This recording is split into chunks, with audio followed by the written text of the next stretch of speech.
What's up, Kobe Sharp, 5th grade teacher in Michigan. Welcome to the last episode of books my students are reading for the current school year. I make these every 2 or 3 weeks. I love them. They're my very favorite videos to make because I get a glimpse inside my classroom as a whole, and I get to share with you the different amazing books that my 5th graders are reading. But we only have one more week of school, and I don't want to film one of these the last week because I know I'm not going to have time. So I'm going to take you through all of the books that they are currently reading and talk about it just a little bit.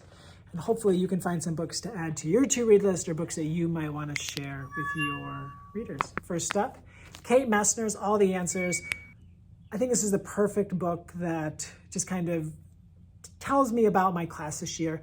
They read so much, and they don't just read the Dog Man and Raina Telgemeier's books, which they also read, but they also listen to book talks and read what their classmates are reading, and books just take off out of nowhere.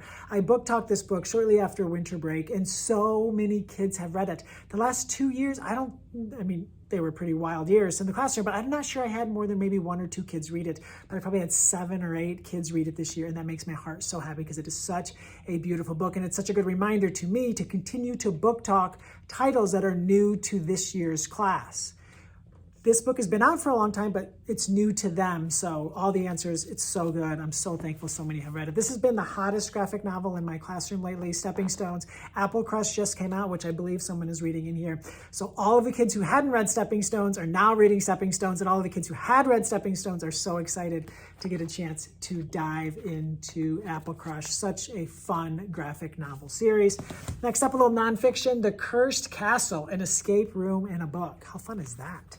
A lot of my students are trying to finish up some of their genre expectations for the year, not requirements, but expectations, things that I hope that they'll try different things. And a few of them maybe haven't quite met their informational reading goals for the year. So The Cursed Castle is one that this reader picked up. Exciting to hear what he thinks. I just recently bought this I Survived book, the newest graphic novel, the Grizzly one. One of my students bought it at the book fair and informed me that the class needed it and he wasn't sharing his copy, so and buy it. Guts, I just bought a new copy of Sisters, which got the kids thinking about Raina's books again. And I love that a kid in his last couple of weeks of elementary school is rereading this beloved book. A lot of my kids have loved The Notebook of Doom this year, especially my kids who don't love fantasy. They do love this series, a lot of them. They like The Notebook, they like the monsters. Let's be real, they like that it's not super long. Notebook of Doom, very popular this year. I've been trying to get kids to read the Treehouse books, finally getting 3 or 4 of them to dig in and really dig it. This reader, I think, has read most of them this year. We finally got a new copy of the 143rd story Treehouse. 143rd story? 143 story Treehouse? I'm not sure how you say that. I love these. If you haven't read these, start with the 13th story. They're so fun. Andy and Terry are just awesome. This here, 500 Minutes of Danger, short stories. I believe they're all like 50 minutes, like in real time.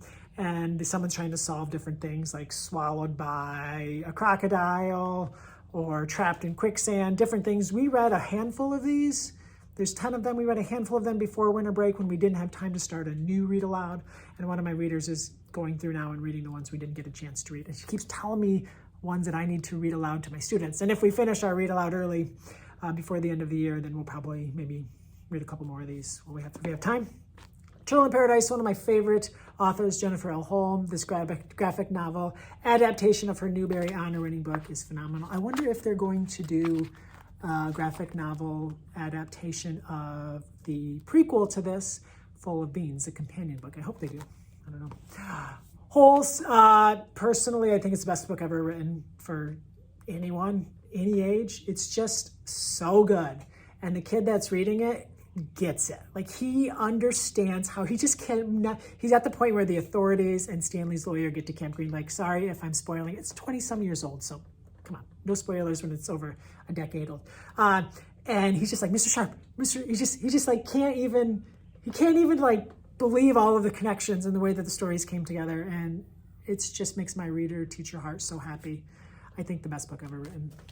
Cardboard Kingdom, this is a series that has been popular in the past and it's starting to come back again late in this year, which has been just really heartwarming to me. I love the creativity and the uniqueness of this graphic novel. Fantastic. Spy School, just bought. I'm seeing a lot of the books that I just bought. I made a previous video of how I spent $250 in my classroom library. A lot of those books are the ones being read. Just a reminder, we always need to be continuing to add, weed, change the books in our library so that kids can see different awesome titles.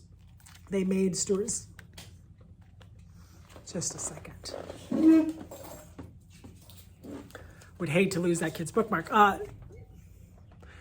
This is another one of those graphic novel adaptations. I think there's 10 books in the Spy School series. The first one they turned into a graphic novel. Hopefully this will get some more kids interested in that Spy School series. Babysitter's Club, book 11. I think that's the most recent one. I think 12 and 13 come out later this year. Gotta have that series finished. This kid, Origami Yoda kid, this is his third time through the series. He's got like 50 pages left. He'll be finishing this series for the third time this year. We read aloud The Strange Case of Origami Yoda, I think in October. Changed his life. He'll even be the first one to tell you that it changed his life. Bubbles, Abby Cooper's been so popular all year. Sticks and Stones, Friend versus Fiction, and Bubbles. Another one of those, like Kate Messner, like these books weren't super popular last year, but this year they're just taking off. I love the uniqueness of different classes. Bird and Squirrel, beloved graphic novel series, hilarious. I wish that we could have like 100 of them. First Cat in Space Ate Pizza. This book is really, I'm wearing the t-shirt. Taken over our class. We started watching the videos that Sean and Mac made about the book, like they made before they wrote the book. And the book was introduced to the class when I got an advanced copy, and they were all into it. So much fun.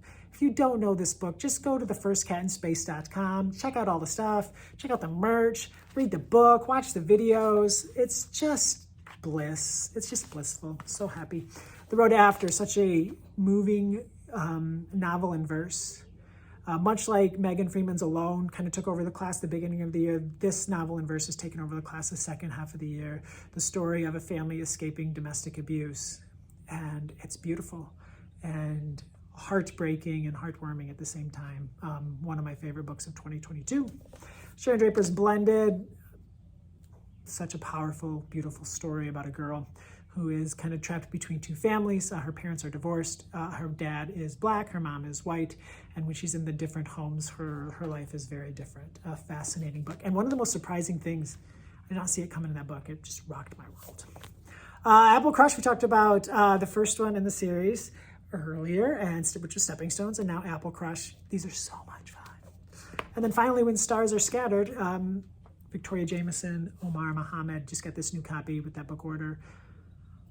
Whew, one of the best graphic novels ever. So there you have it. Those are the books my fifth graders are reading with 1 week left in elementary school.